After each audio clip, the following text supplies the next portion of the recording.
Now we'll discuss the last and the first point, that is Eidul Adha or Yaumul Nahr. That is the day of sacrifice. The Eid of sacrifice or the day of sacrifice. And we know that Allah subhanahu wa ta'ala had asked Prophet Ibrahim that what do you love the most in this world? But naturally after Allah subhanahu wa ta'ala, he said, my son, Ismail alayhi salam. And Allah subhanahu wa ta'ala tests Ibrahim alayhi salam that can you sacrifice him for me? And Ibrahim alayhi salam goes and tells his son Ismail alayhi salam, and he said, don't worry father, you will find me steadfast. And on the instruction of Allah subhanahu wa ta'ala, when he's about to sacrifice his son, Allah subhanahu wa ta'ala replaces it with a sacrificial animal.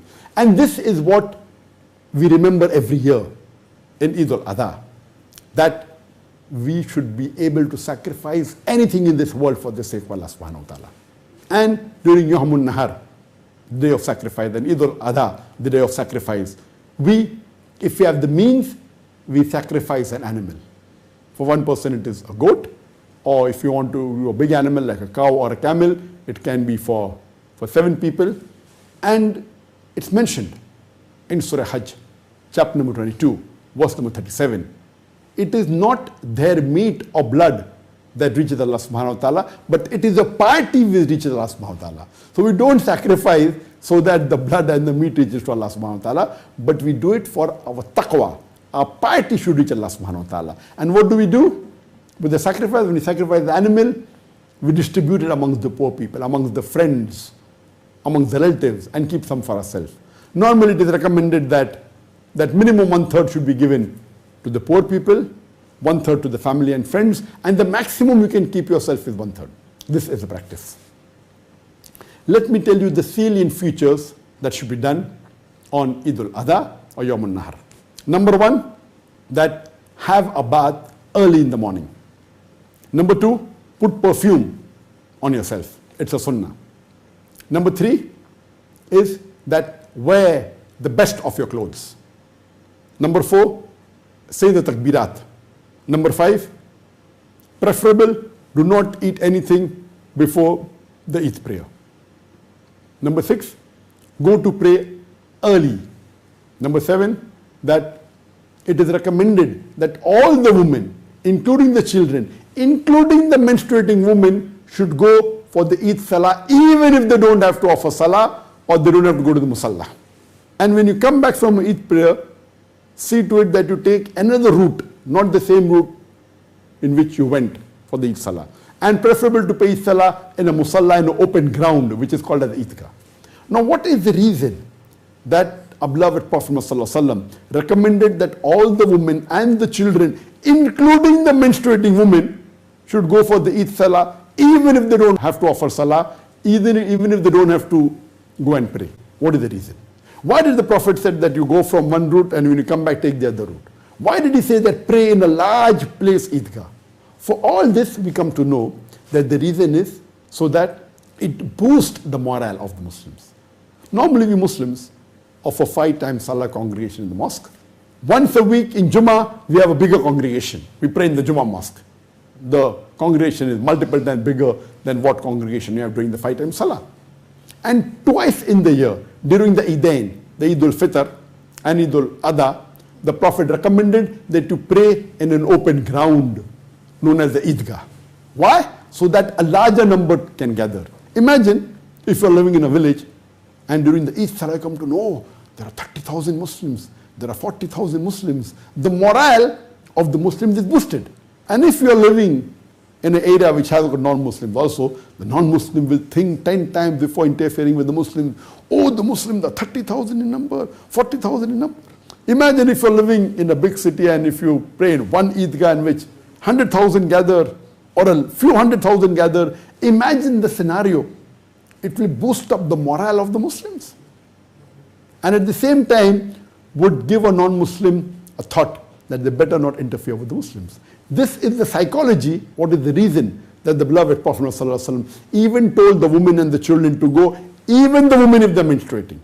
When you go through one way, come through the other way, not the same way. Why? So that the other people in the other locality of that village, or of that town, or that city know, the Muslims are going in large numbers. If you go through route A, come back through route B, so that the people of route A also come to know, the people of route B also come to know that Muslims are in large number. The next important point, when you come back, if you have the means, you sacrifice an animal, if Allah has given you the means. Later on, you go and meet your family friends. It's the day of celebration. And when you meet, the greeting is, تَقَبَّلَ اللَّهُ مِنَّا وَمِنْكُمْ. May Allah subhanahu wa ta'ala accept the good deeds from us and from you.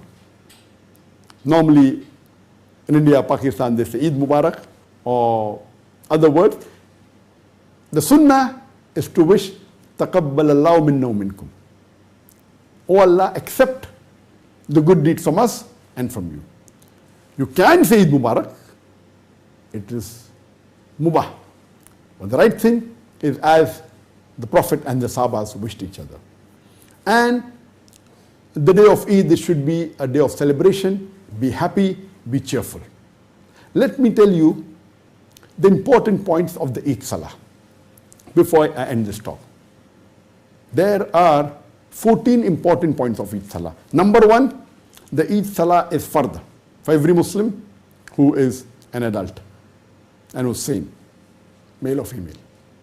Number two, it is offered between the time after the Fajr Salah and before the Dhuhr Salah, but the earlier you offer, the better it is. Number three, it should be offered in an open ground, a musalla, also known as the Eidgah. Number four, that if Eid falls on a Jummah, then praying Jummah on that day is not fard. But it is sunnah, it is recommended. If you pray, it is good. But if you want, you can abstain from praying Jummah Salah. At that time, you should pray only the Zuhr Salah. Next point, number 5, is that there is no adhan or no aqama before the Eid Salah. Number 6, there is no sunnah before the Eid Salah or after the Eid Salah. Number 7, the Eid Salah is of 2 rakah. Number 8, there are 6 extra takbirat in the first rakat before Surah Fatiha, besides the takbirat ihram. Along with that, there are total 7 takbirat in the first rakat before Surah Fatiha. In the second rakat, after you get up from the sujood, in the starting of the second rakat, after seeing the takbir, there are 5 additional takbirat before the Surah Fatiha in the second rakat. 9th point is that it is sunnah to recite Surah Ala in the first rakat and Surah Ghashiyah in the second rakat. The 10th point is, it is also a sunnah, you can recite Surah Qaf in the first rakat and Surah Qamar in the second rakat. The 12th is that after the Eid Salah, there is a khutbah. The 13th point is, it is recommended that you hear the khutbah of the Imam after the Salah. But it is not a fard. It is highly recommended. And the 14th point is, when you go for Salah from one route, see to it while coming back, you take the other route. These were the 14 salient points of the Eid Salah. And I've covered in brief, in as short a time as possible, the importance of the first 10 days of Dhul Hijjah.